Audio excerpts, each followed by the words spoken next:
what's up? My name is Alea. Welcome back to my channel, and welcome to part 2 of my Summerween reading vlogs.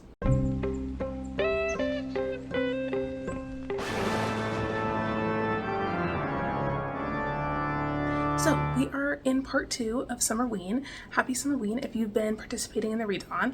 I have some goals for this vlog that I would like to achieve, and firstly I want to talk about what books I'm currently reading from my previous vlog and which ones I still need to start in order to fulfill the reading prompts.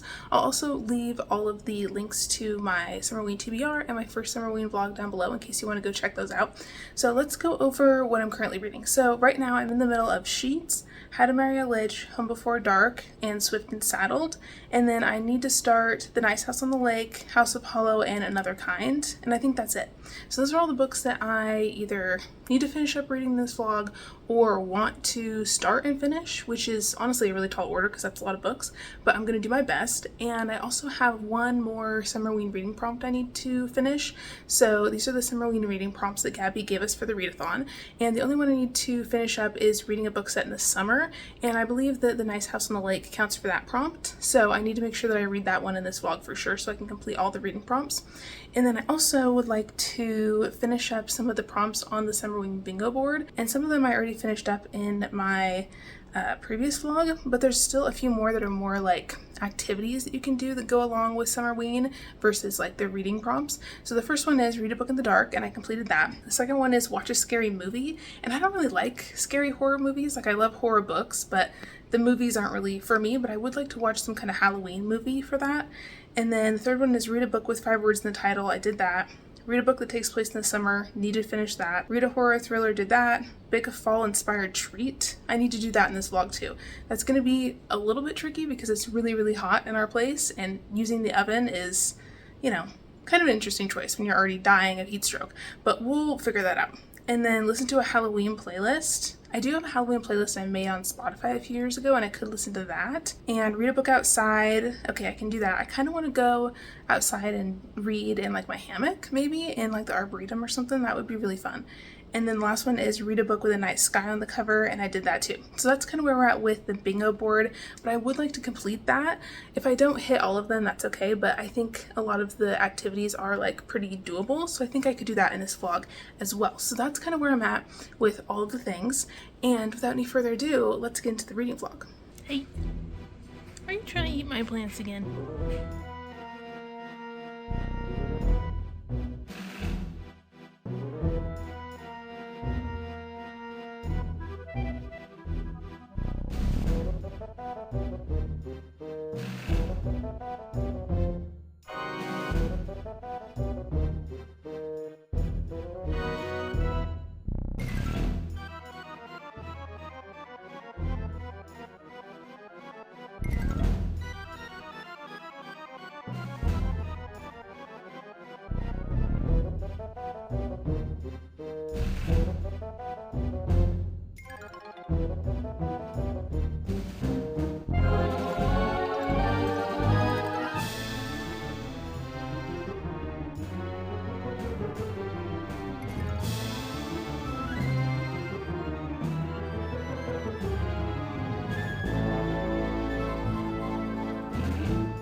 Hello, reading update time. I am now about 200 pages into Home Before Dark by Riley Sager, and I'm trying to parse out what my thoughts are on this. So I feel like I'm enjoying it. I'm starting to get into it a little bit more now. The beginning was not very good in my opinion. I honestly thought about DNFing it in the first like 70 pages because it just was not like holding my attention.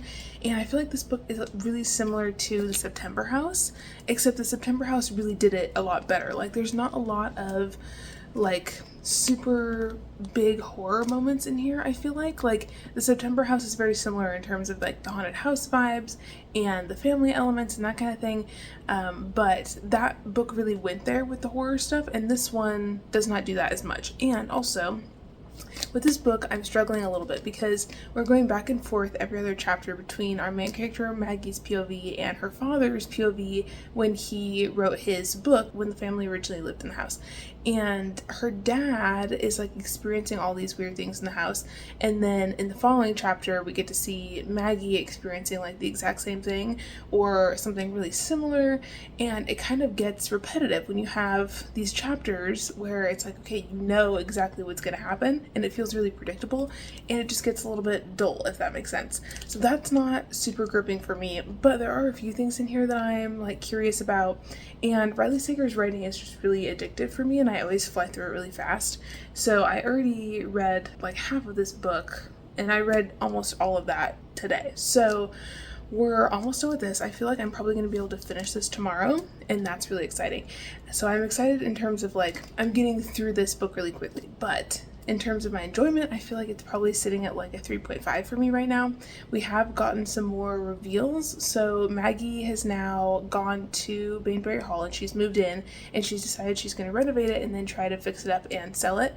And her mom is being really shady because she went and talked to her mom to try and get her mom to tell her the truth about what's going on in this house and like why they fled all those years ago and whether the book is true that her dad wrote and so on and so forth. And the mom basically was like, I don't want to talk about it, and was kind of dodging all of her questions and stuff. So Maggie was like, you know what, to hell with this, I'm just going to go and stay at the house and I'll fix it up and then I can make some money on it and we'll just see what happens. And then the mom is like, well, I'll buy Bainbury Hall from you and you don't even have to like go in it. And Maggie's like, well, why don't you want me to go in it? Like, what's the tea, you know? And so she's like, you know what? I'm sick of my parents lying to me. I feel like they've been lying to me my whole life. I'm just going to go and figure it out for myself. And so she's fixing up the house, but she's also like looking for clues and stuff that will like show her whether or not her parents were telling the truth in the book that her dad wrote about their haunted experience living in this house. And she's realizing that there's a lot of things that are in the book that are actually real and are true that she's found in the house, in terms of like things that were left there by the previous homeowners and some of the stories that her dad incorporated about the previous owners and like the tragic things that happened in the house. There's like a groundskeeper guy who was the grandson of the original groundskeeper that her dad knew, and there's also the original maid, and like her daughter is also currently still around the house. And so Maggie is like meeting with some of these people and getting to know their perspectives, and she's learning a lot. But there's also definitely some weird stuff going on in this house. There's a girl who went missing around the time that Maggie's family fled the house, and so there's kind of a mystery going on with that girl because the cops say that she just vanished, and Maggie's like, I don't think that's true, like there's something weird. Like her disappearance is definitely connected to like why my parents left, but Maggie has no memory of what happened, and she also is starting to like get some memories back now that she's in the house. So she's remembering some things that like happened between her and her dad, and she's starting to have the nightmares again that she had when she was a kid in the house of this creepy guy, Mr. Shadow, who is like one of the ghosts in the house, and that's really spooky. And there's also just like a lot of weird noises in the house, and it seems like there's some correlations between these like potential ghosts and noises and stuff and previous deaths that have occurred in this house, and it's very strange. So I'm enjoying just like the spooky ghosty vibes, and I love a good haunted house story, so I am enjoying it for those elements. And I do want to see like what happened with the missing girl and why her parents really fled the house, but it is really repetitive in terms of like Maggie constantly bringing up like this book that her dad wrote, and oh, the book this and that, and my parents lied to me, and I'm like, girl, go to therapy, like, get over it. You are a grown-ass woman, you know what I mean? And she's got like her own business and everything, flipping houses, and I don't know, she just seems like she has a lot of like childhood trauma stuff that she needs to work through. And I don't know if I need to be here for it, to be quite frank. But whatever. That's kind of where I'm at with this. Sitting at like a 3.5, but I'm interested to see what happens with the ending. And then I also finished another book today, and I finished Sheets. And this is also going to be a 3.5 for me. I enjoyed it, and it was a really fun time. And I love the art. I think that the art style and the colors are just really, really beautiful. And I had a fun time reading it.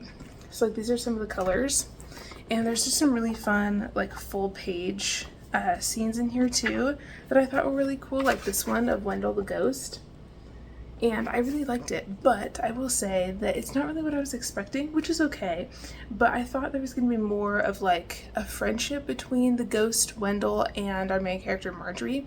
And for most of the book, she's kind of like mean to him because she thinks that he's just like messing up their laundromat business, which in some ways he kind of is. But Wendell is a really, really sweet little ghosty character. And there's some really tender scenes in here between Wendell and Marjorie, because Marjorie has this like flashback scene where she realizes that she met Wendell when he was alive. And she kind of puts the pieces together and realizes that like, oh, I met this guy on like a class field trip and he was really kind to her, and now he's kind of come back as a ghost. So like this is Wendell when he is like alive, but he had an accident and he passed away when he was really young, and so they end up crossing paths again now that he's a ghost. He kind of comes back into her life and is able to like help her save the laundromat business, which is really cool. But it's really fun when she like realizes that, and like putting the pieces together of who Wendell is and kind of tidbits about his life. I really liked that part of it, and I like all of the ghosty stuff towards the end, and the Halloween fall vibes in here were really cute. The colors are beautiful, the art is really detailed, and it's gorgeous. And like here you can see all the little ghosts like hanging out and stuff in the laundromat, and I loved that. But I didn't like how Marjorie was kind of like mean to him the whole time and blamed him for a bunch of stuff that wasn't his fault at all.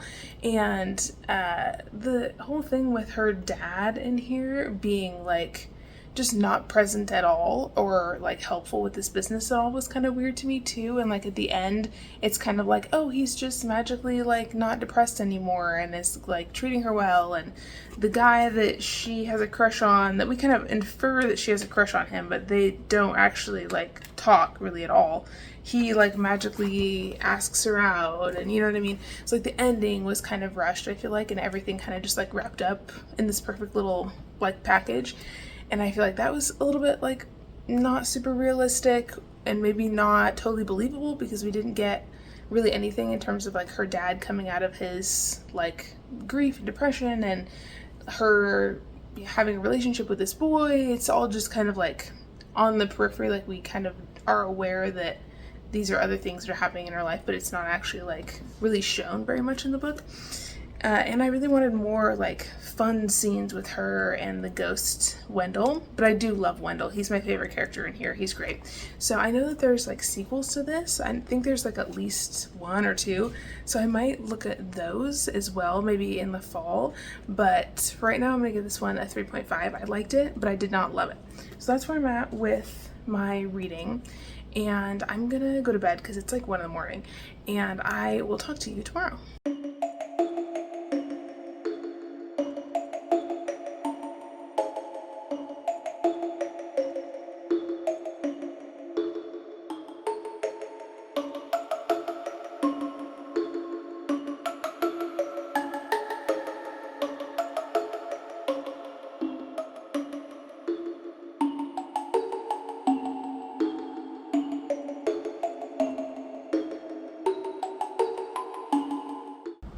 Hello, happy Summerween day 6. So we're starting today in the evening because, to be honest, it's too hot to do anything during the day. So we're starting today at like 8 p.m. and that's totally fine. But I wanted to let you know kind of where I'm at with reading. So I want to be able to finish this today. I don't have very much left of Home Before Dark, so I really want to wrap this one up today. And then I also would like to hit the bingo board prompt of baking a fall treat. So I found this really cool recipe on Instagram yesterday, and it's for basically like a peach cake, but it's almost like a pineapple upside down cake where you put like the peaches and the brown sugar and butter on the bottom and then put the cake batter on top, and then you flip it. So then when you flip it, like the cake is on the bottom and then the fruit is on the top, and I really want to give that a go. I haven't made a cake like that in a really long time. I'm not normally like a cake person, but I love pineapple upside down cake and I love peaches, so I thought I would give this recipe a go. It might turn out terrible. We'll see. Historically, during Summerween, I usually bake some kind of fall thing for the readathon, and sometimes it turns out good, and sometimes it turns out to be like the worst thing I've ever made in my entire life. So we'll see how it goes, but that's kind of my goal for this evening, and I will update you once I've done some more reading.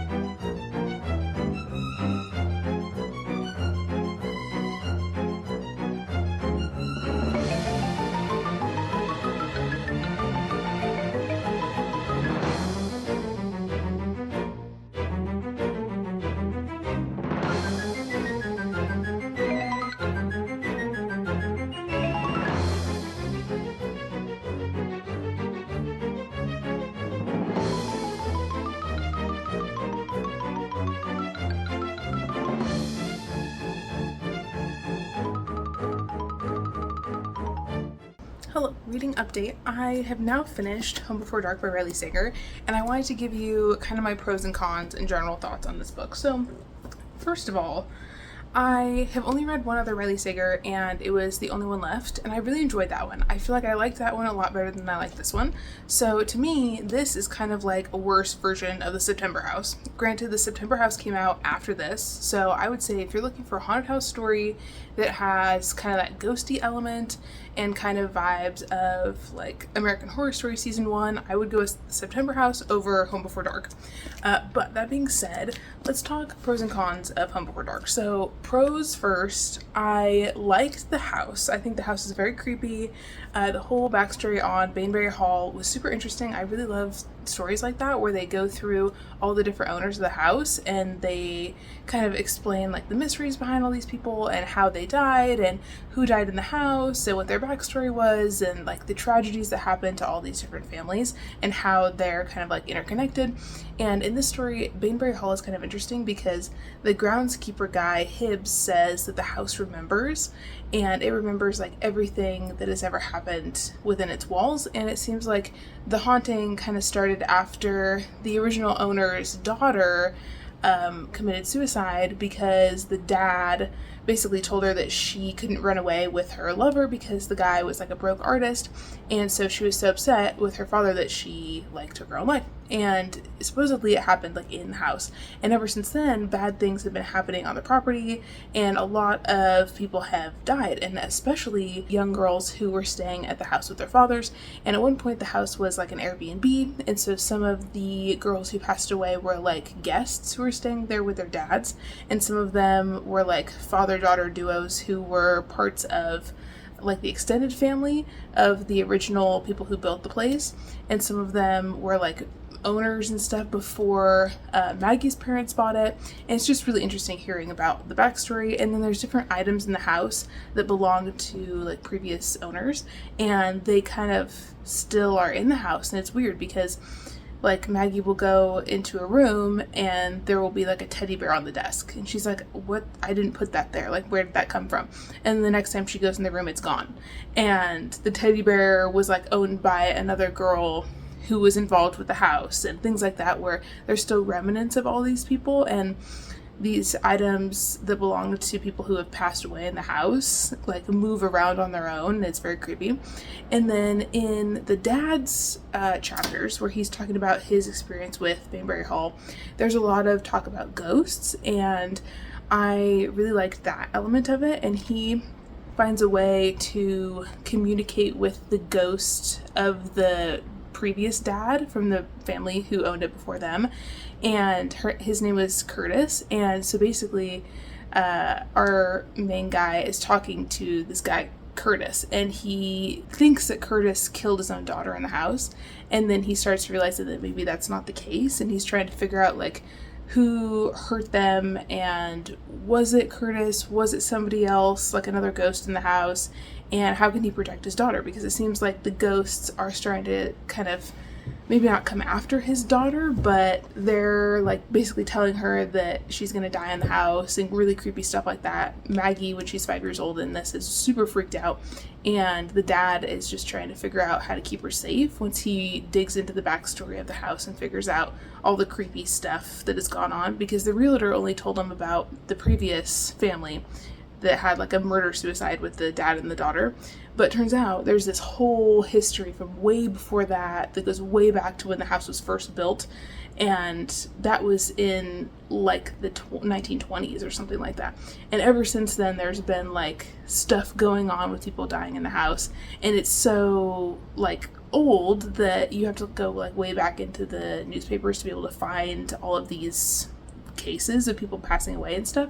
So the dad is digging into that, and he realizes that like the ghost of Curtis is clearly in the house. Like, he realizes that Mr. Shadow, the creepy guy that tells Maggie she's gonna die in the house, is Curtis. And so he and Curtis end up communicating through like a Ouija board, and also the system of bells that's in the wall from when the house used to be an Airbnb. It was like you could ring the bell for each room or whatever, so the servants knew where to go. Anyway, so he realizes that like the bells can correspond with letters of the alphabet, and so Curtis will ring different bells, and he writes it down, and it's like this message in code that he and this ghost guy Curtis are like communicating, trying to talk about like who actually took him and his daughter out, and who was actually trying to hurt Maggie, and because it's not him. It's really interesting. Anyway, I like that element of it. I like the ghosts. I like the ways that the dad is protecting his daughter and finding out ways to pinpoint, okay, what's the backstory around these people, which ghosts are good, which ones are bad, you know, all that kind of stuff. But then we're into the cons now. We're in Maggie's chapters, and it's kind of weird. In those chapters, it's like Maggie is saying it's not ghosts, that there are no ghosts in the house, that everything is happening at the hands of like real people who are sneaking into the house. And I don't want to spoil like how they're getting into the house, because that's like a whole reveal, and I really like that part actually. But I didn't like being in Maggie's chapters as much, even though I don't like her dad. I don't like being in his headspace, but I liked the ghost side of his chapters. And I liked being in Maggie's head more, but her chapters were more boring, if that makes sense. And it was basically like her just repeating everything that the dad said in his chapters, because she was trying to figure out if he was lying or not, since she thought this whole book was a lie. And I thought too much of this book was focused on Maggie's like mommy and daddy issues, and she really just needed to go to therapy, to be perfectly honest. And she is like basically just killing herself over whether her parents are liars or not. And to me, it was like not that big of an important thing, because her dad has already passed away. And it's like, okay, I get that you're worried about your parents being dishonest, but also it's like, who cares if he's dishonest? He's basically a pile of ash now, you know what I'm saying? Me, I'm dishonest. And a dishonest man you can always trust to be dishonest. Honestly. But I don't know, I understand where she's coming from in terms of like wanting answers about Baneberry Hall, but the whole side of it where she goes on and on and on and on for so many pages about how she's so worried about her dad being dishonest, and like if he's dishonest or like killed some of the people in the house, like what does that make her? And it's like a whole identity crisis that she's going through. And it's like, girl, he's already dead. Like, it's really not that deep. You really don't need to like kill yourself over it, you know what I'm saying? But whatever. So basically, I liked the ghosts, but her chapters where she kind of explained things away by having it be like real people who were doing it and not the ghosts didn't really make sense. And it didn't even tie up like all of the loose ends. Like, there were still things from her dad's chapters that couldn't be explained by the physical people that she said were doing it at the end. Whatever. But anyways, I am gonna give this like a 3, I think. The more that I sit with it, the more I feel like it's a 3. There are elements I liked, there's elements that I thought were really mid, and I really liked the only one left a lot better than this. That one felt more campy to me. This one took itself too serious for what it was a little bit, I think. So that's my 2 cents on that. But overall, I'm glad that I read it because it's been on my TBR for like a super long time. And then I also baked the peach cake, and it was so good. I'm gonna leave the recipe link down below. It's kind of a funky recipe when you look at it. I kind of had to like convert the cook time and stuff, so I can put that in there as well. But it was actually a really easy recipe, and if you have like a couple peaches in your house, highly recommend. It was fabulous, and I kind of want to make it again. I'm actually kind of thinking about maybe making it as a dish for my wedding, because we're doing like a wedding potluck, and I kind of want to have like some other thing for people who are like gluten-free or whatever, because it doesn't have, at least the way that I made it, because I have like potato allergies, so gluten-free is the closest thing to the allergies I have. But if you use like a certain kind of flour that doesn't have like gluten and enriched wheat and stuff in it, then you can basically make it like a gluten-free cake. And if you make it small enough, then it's good for like 2 people. So anyways, it worked really well for Peyton and I, but it was so good. So I highly recommend making that if you're looking for something sweet to make, because it's fabulous. So I think that's where I'm going to leave it for tonight, and I will update you tomorrow morning.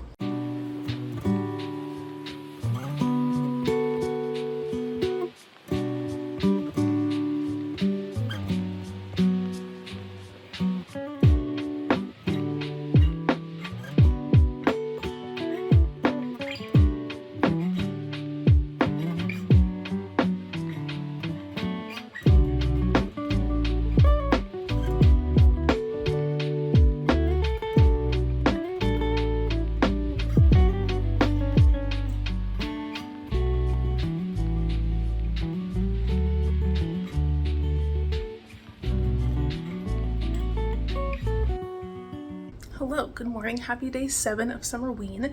So let's go over where we're at with the reading. So today I need to finish a few books. I need to finish up How to Marry a Lich if I can. I still have a lot more pages in that book because it's over 500 pages, but we'll do our best. And I also need to finish up Swift and Saddle by Lila Sage. That was going really, really well last night. I had a great time reading that, and I'm like 70% of the way through, so I think I can definitely finish that one today. And then I have 2 graphic novels I need to start. And then I also just started House of Hollow this morning over breakfast while I was making waffles, and it's really, really good so far. We're following our main character Iris, and when she was a little girl, she and her 2 sisters got abducted, and they were gone for like a while. And then mysteriously one day, they just like walked out of the woods, and their eyes had turned black and their hair had turned white, and they had no memory of what happened to them. And so in this town, it seems like they're living in a pretty small town, and all of the people there kind of treat them weird. And our main character Iris says that like strangeness breeds strangeness from other people. And so she and her sisters are kind of treated as like this mystery, and they look really beautiful and like kind of creepy too at the same time with the white hair and black eyes and stuff. And so some people become really like obsessed with them. And so at the beginning of the story, it opens with this really strange scene, and basically Iris is talking about how this woman broke into their house and cut off a lock of her hair while she was trying to sleep, and this woman like ate the lock of her hair and then tried to like attack her family, and it was really creepy. And it seems kind of like her older sisters Gray and Vivi have like magic powers, which is kind of interesting. And so her older sister like takes this lady out, and the cops come and everything, and the cops realize that this woman had been like stalking the girls and then broke into their house. And then Iris kind of talks about all these other incidences of people treating them really weird and poorly, and kind of like trying to come after them, and people think they're like hot and mysterious, and people at school are kind of like intrigued by them, and her older sisters don't really give a shit about school, and they end up like dropping out and leaving and moving away and stuff. And they are both, you know, smart and beautiful and kind of magical in their own ways, and so her older sisters are really successful. And now Iris is the only one living at home. She's still in school. She's actually like really studious, and she's kind of shy. She doesn't like all the weird attention and stuff surrounding her family's disappearance. And there's also something that happened with her dad when she was growing up. Like, he died. We don't know how he died yet, but it sounds like it's related to them going missing and stuff when they were kids. So now we're at this point where her sisters call, and they're like, hey, we're both going to be in town. We're both flying in, like, just FYI, like, we want to come and see you. And so the story is kind of going from there. But it's weird because when her sister Vivi calls, Iris is like on a run in the morning and it's winter, and she thinks she sees this weird man like farther up the path, and he has no shirt and he has like horns on his head, almost like deer antlers. And she's not sure if she really sees it or not or what, but she sees it and gets freaked out and turns around and runs home. And that's where I'm at so far, which is really interesting. And also her older sister's name is Gray, the oldest one. And Gray has left home and is now like a fashion designer. And she makes these really strange costumes and dresses and stuff. And they're kind of like naturey, and they have kind of like rose petals and lots of earthy kind of forest witchy vibes to them. But also I guess a lot of celebrities really like her designs and stuff because she like embroiders weird symbols like on the inside hem of the dresses, and she'll include like weird little bottles of perfume that are meant to like crack when the person's wearing them, and it like exudes this certain scent or whatever. She'll like stitch in little like carved animal bones and different things, and people think it's really mysterious and weird and almost like there's a secret message in every dress. And anyways, so it's kind of interesting. But the guy that Iris sees on the path kind of reminds her of her sister's like dress designs, and on the runway her sister has all the models wear deer antlers when they're modeling her dresses and they're doing like the thing on the catwalk. And so Iris is like, that's kind of weird that I would like see somebody with the antlers. It's kind of like my sister's fashion stuff. So anyways, kind of interesting. Her sisters sound really, really cool, and I like that they seem to have some sort of magic about them, but I'm really curious about what happened to them when they were kids and what's going to happen to Iris. And that's kind of where I'm at with this. It's really good so far. I really like the writing style as well, so I'm really excited. I think this could be, I don't know, I feel like this could maybe be a 5-star, potentially. We'll see. And then I also have 2 graphic novels I need to start today. So one of them is Nice House on the Lake, and this is going to count for the prompt of to read a book set in the summer. And then I also need to start Another Kind. I'm really excited about that one because that was one of my faves when I did my try a chapter in my TBR video for Summerween. And so I'm really into that. I really like the art style of that, so I'm going to start that one over from the beginning so it's fresh in my mind. But that one's pretty short, so I feel like I can definitely get through the 2 graphic novels today. I'm not sure if I'm going to be able to finish the 3 novels today as well. That's a pretty tall order. I'm good, but I'm not a magician, you know what I'm saying? So we're going to do our best to read, but I need to go soon because I have a wedding dress fitting today, and so I need to go and try that on. I might take you guys with me and just like kind of show you that in the dressing room, and then Peyton and I think are going to go hammocking, and I might go read outside in my hammock so I can hit that prompt for the bingo board. And then I'd love to go book shopping today. I don't know if it's going to happen though, because I don't know if we're going to get over to the indie bookstore before it closes at 6. But we're going to do our best. So with that being said, let's get into the rest of the day.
my sweet petunias, I have a reading update for you.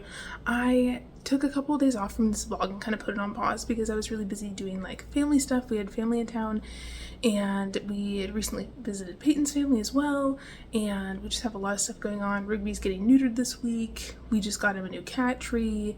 I just got a new job at the beginning of July, so I've been really busy with that. Anyways, but long story short, I finished another book. So I just finished How to Marry a Lich. So this one I started in part 1 of my Summerween vlog, so I'll leave that down below. But when I was talking about it in that vlog, a lot of people said that they were really curious about it because others are really into monster romance as well. And so I just finished this one and I really enjoyed it. I think I'm going to give it a 4.5 out of 5. I've not had very many like 4.5 5-star ratings this year, so for me that's pretty good.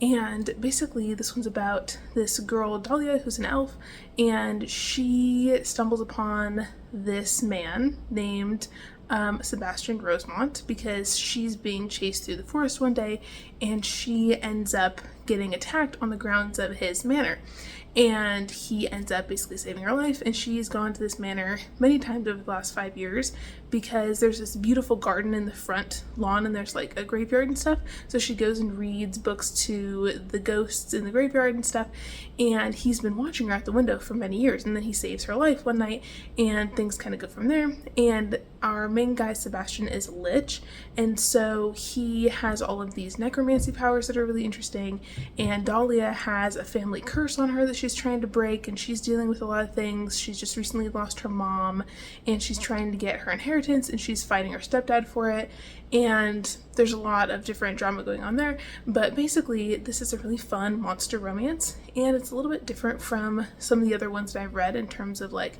the main guy Sebastian is a lich, but he also before he became a lich was another creature, and he was kind of like a cross between like a sea serpent and a mermaid.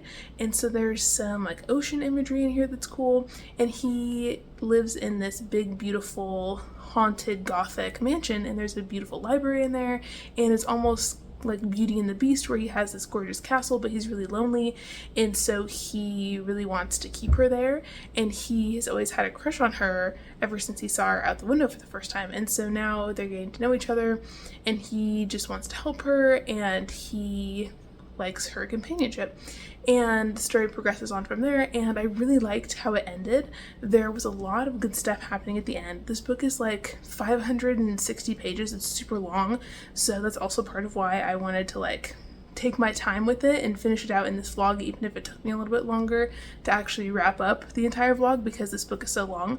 Not a wise decision to read this for a readathon, but it was really well done. I thought it was really fun.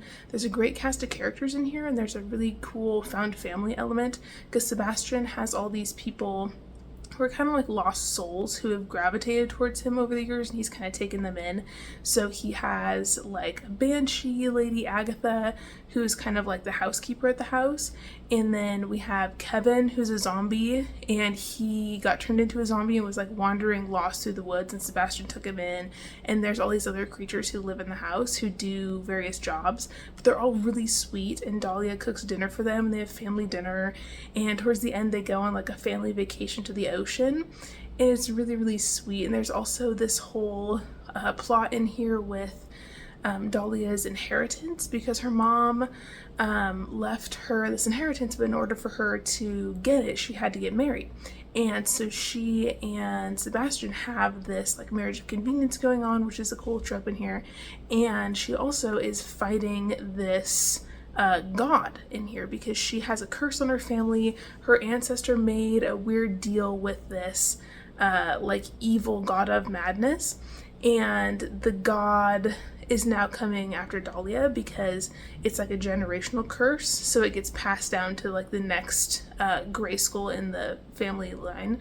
And so now Dahlia's mom has passed away, so she's inherited this curse, and it's giving her really bad nightmares and stuff. And Sebastian like does his best to help her with it because he can like sense her emotions and stuff, so he knows when she's having night terrors and things like that. And so basically they realize that the God is getting into her subconscious mind and stuff when she's asleep, and it can like control her body, and it's really creepy. And so they need to take out the God, but then they're like, how do you kill a god? And Sebastian's really powerful, but this ancient god is even more powerful than him, and so they have to go on this whole journey to figure that out. And there's some really badass fight scenes at the end of the story that were really fun to read. There's a lot of stuff in here with like portals and this creepy like tentacle god who's from another realm, and he can like take Sebastian and Dahlia to his realm. It's called the Nightmare Realm, and it has like this red sky, and it's really creepy. And they are trying to fight the monster without Dahlia succumbing to madness, because apparently if she just like kills him normally and he dies before their family pact is like resolved, then it will make her go insane. And so she's trying to avoid that, but also figure out how to get rid of this thing. And yeah, it's wild. It's totally badass at the end. Dahlia is a badass gal. She kicks some serious butt here at the end. She doesn't take shit from anybody. She's really tough. She's no nonsense, and she does not like anybody messing with her man and her found family, and it's very tender. And there's also a lot of spicy scenes in here, so be aware of that if you are interested in this. There's some like really spicy stuff in here. Sebastian uses a lot of magic during said spicy scenes, so if you're interested in that. He also has like some tentacle stuff going on because he's technically like a sea creature as well. So that was interesting. It was fun. I thought the spice was good, but what I really liked was the characters, and they felt really real, and I liked that. I liked all the little character dynamics, and at one point in here, Sebastian and Dahlia also go to an animal shelter for like magic kind of creatures, and they adopt two of the creatures that are like about to pass away, because Sebastian has necromancy powers and he can like bring them back to life magically once they pass. And so they do that because their gardener Kevin, the zombie guy, really wants a dog, and so they get him a dog, but they also get Dahlia her own cat. And then she has this like undead cat that also has like flowers, because Sebastian likes to bring flowers back to life and stuff, and so he incorporates that into the cat's body to like help her with her bone structure and stuff. Anyways, it's a whole thing, but it's very cool. This book is kind of like a combination of the Mortal Instruments a little bit, book 1, City of Bones, with the fight scenes and like this group of characters that you're really attached to. And it also reminds me of Rat Queens Volume 1, the graphic novel, because there's a character in here who's another elf, and she is like a warlock, and she's connected to this god Cthulhu, kind of like one of the characters in Rat Queens. And there's elves, and there's different magic creatures, which also reminded me of Rat Queens. And there's a lot of badass fighting, and talk about swords and magic armor and all these different things. Very cool stuff. And it also reminds me a little bit of Gideon the Ninth with all of the necromancy and the weird gods and taking them out, and like who's on whose side, and there's all these different characters going on who have different abilities, and it was really cool. So I really highly recommend this if you're looking for a spicy monster romance, or if you are like, man, I just want to like cuddle up by the fire and read a really long ass book that's actually really entertaining and is like kind of whimsical and fun and gothic and has that Beauty and the Beast energy. Like, this would be great for Halloween. If you're looking for something for the fall to read, this would be great. So I read that and I loved it. So far, that's my favorite book that I've read so far during Summerween this year. And I also read some more of another romance, Swift and Saddled, and I'm almost done with that. I think I only have like a few chapters left, but that one's also getting spicy as well. So our main characters are getting to the point where they're like really falling for each other, but our main girl Ada just got a job offer in Arizona, and currently she's in Wyoming with her man Wes. And so she's like, I really want to take this other job, but I'm really in love with Wes and I don't want to leave him, and I also don't want to feel trapped here because her ex-husband made her feel really trapped in their relationship. So she's trying to figure out, okay, how do I keep Wes and not hurt him, and but also be able to protect her own heart and stuff. And she's kind of debating about that, but things are definitely getting spicy with them, and the spicy scenes are really fun. I really like the guy Wes. He's really sweet. And they also had a really cute scene in here where they were in the rain and a storm hit on the ranch, and they had to go out and find a baby cow, and Wes just went like full-on cowboy mode and saved this baby cow and brought it home, because he said when the calves get lost in storms or whatever, they always bring it home and bottle feed it, and they like keep that one as a pet. And so Ada got to name the baby cow and like bottle feed it and stuff with him, and it was really cute. So there's a lot of really fun like cozy scenes in here as well that I really like, and it's going really well. I think right now this one's sitting at like a 4-star for me. I don't think I like it quite as much as How to Marry a Lich. I just think I would love to hang out with the characters more, if that makes sense, within their relationship, like see them go on more dates and all that kind of stuff. Like there's a lot of things where we're in Ada's head and she's working on work stuff and she's starting to make friends with the other women in the family and on the ranch, which is really cool for her because she's never really had like female friendships in her life, which is great. But there's all these other dynamics that aren't just the romance, and I almost wish we got more like isolated scenes with just them one-on-one interacting outside of the spiciness. So that's my professional opinion, because this really didn't get to the point where they were like, oh, we actually are gonna admit we have feelings for each other and actually like, you know, get spicy and whatever until like halfway through the book. So really, the last 50% is them being together more, but they still haven't really figured out, okay, are we gonna stay together or whatever? You know, Ada's kind of dancing around it. But anyways, on the whole, I really like it. I definitely like it better than book 1. So that's where I'm at. I need to read some more tonight. I'm really excited about that, actually. I feel like I'm on a reading kick after reading all of How to Marry a Lich. And so I'm going to try to update you again before I go to bed with whatever I end up reading. But I looked on my reading spreadsheet that I haven't really shared with you guys very much. I need to do some kind of like mid-year wrap up and show you all the stuff that I've read in my spreadsheet and everything, all the stats I'm tracking and whatever.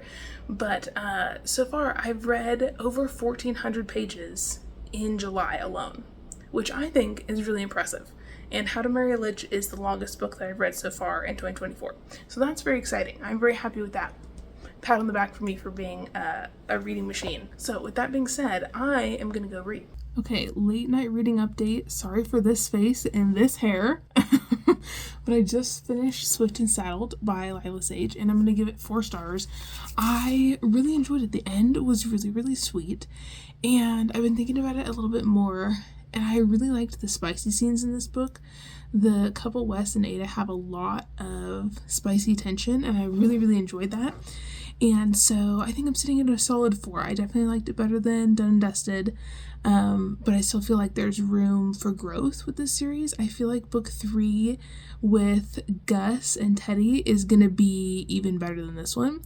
So I think the author is like clearly getting her footing as she's writing more books, because Done and Dusted, the first one in the series, was her debut. And after picking this back up, once I finished my last romance, I definitely feel like the writing is not that it's bad, like it's still good, but I think it could be like a little bit more polished, if that makes sense, especially compared to How to Marry a Lich. With that being said, we have 2 more books to finish, I believe, on the TBR, 2 graphic novels, so I'm going to be finishing those very soon.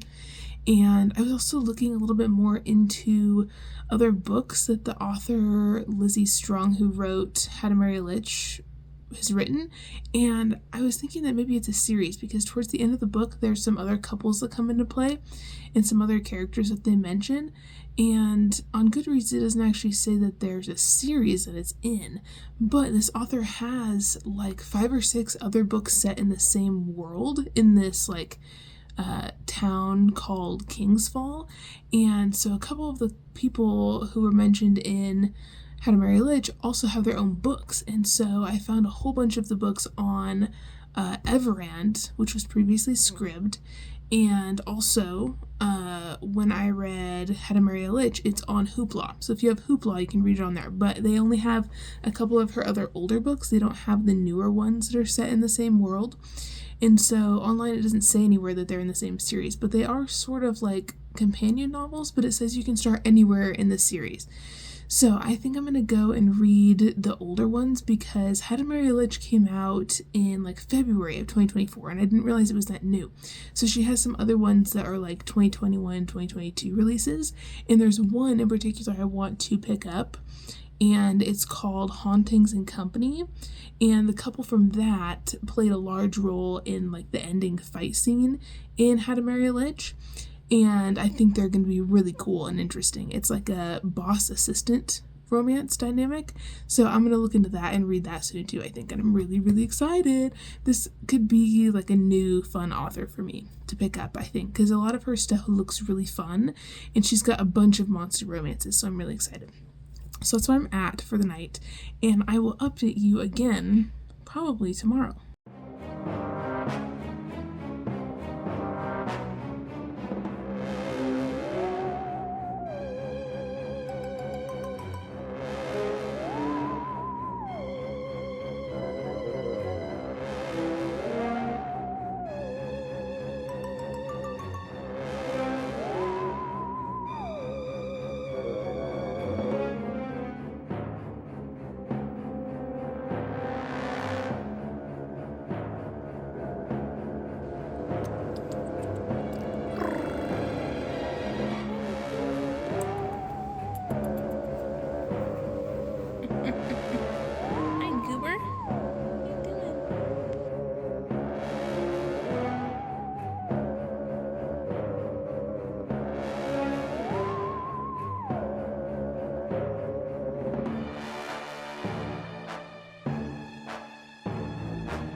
Hello, so I am back with a final reading update. I finished the last two graphic novels that were on my TBR. So the first one I finished is Another Kind, and I really, really enjoyed this one. I'm going to give it a 4.5 out of 5 stars. It was really, really good. I really enjoyed the plot. Lately, there hasn't been a lot of graphic novels that I've read that have had really good characters and plot, but this one had both, and it was really, really fun. The art style is absolutely stunning, and I tried to show you guys that as much as I could because that's really like a big selling point on this one for me. And I think if you are interested in cryptids or like the found family trope or kids with magic powers, this one is definitely for you.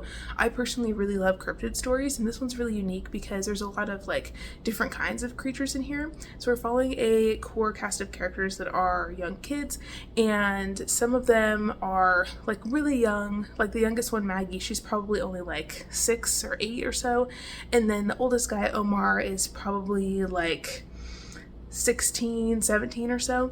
And basically there's this group of kids and they live in this government facility. It's kind of like Area 51 around there, and basically they've been hidden away by the government because they have magic powers and stuff, and in this world they are basically feared by humans, and so all of these kids have been orphaned. And so since their parents are no longer able to like hide them and keep them safe from the general public, they've been kind of like confiscated by the government and put in this isolated facility, and they can't leave.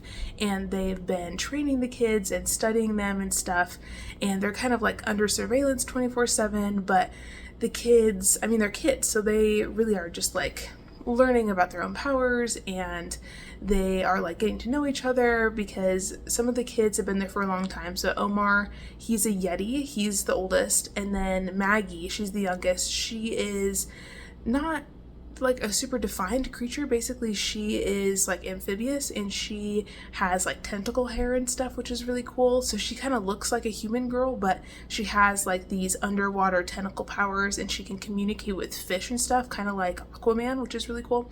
Anyway, so they are kind of the two that have been there the longest, but all the other kids have been brought in slowly over time as they've been kind of like discovered, and as like the government found out that their parents passed away or they were taken away from their family or whatever.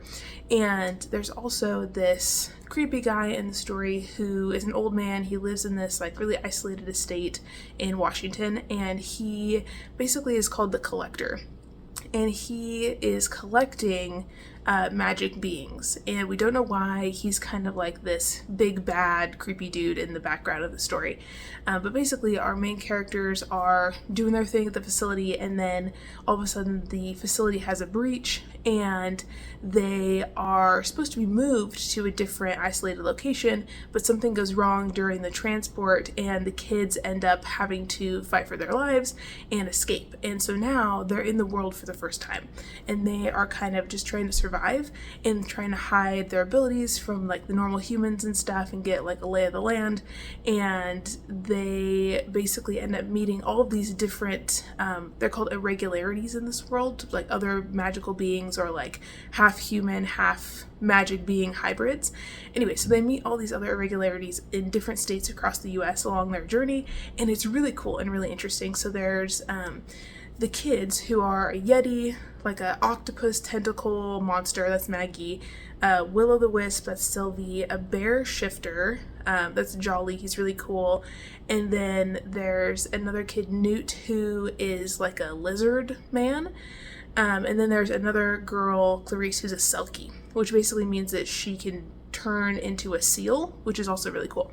Anyway, so there's all these different magical powers that the kids have, and they're exploring what those are, and they're kind of trying to use their powers to keep each other safe, and they have this really close-knit found family element going on, and they run into like a Bigfoot guy in the woods who helps them, and they also run into this family where the dad is a human, and then the mom is like a bat lady, and they have like 3 little bat kids, and our main characters get to stay at their house for a little while, but they're basically like on the run because the government facility is trying to track them down, and then this collector guy is also trying to track them down and sending like his goons after them and stuff. And anyway, so they are on the run and just trying to like find a safe place that they can call home. And that's basically the story, but there's a lot of action and like fight scenes and really sweet like family elements to this, and I really love all the kids. It's really funny. They have really good fun banter with each other, and some of them have like crushes on the other kids, and some of them are more like siblings. Anyways, it's just really, really good. I highly recommend it if you are into graphic novels or cryptids in any way, because this one was really, really fabulous.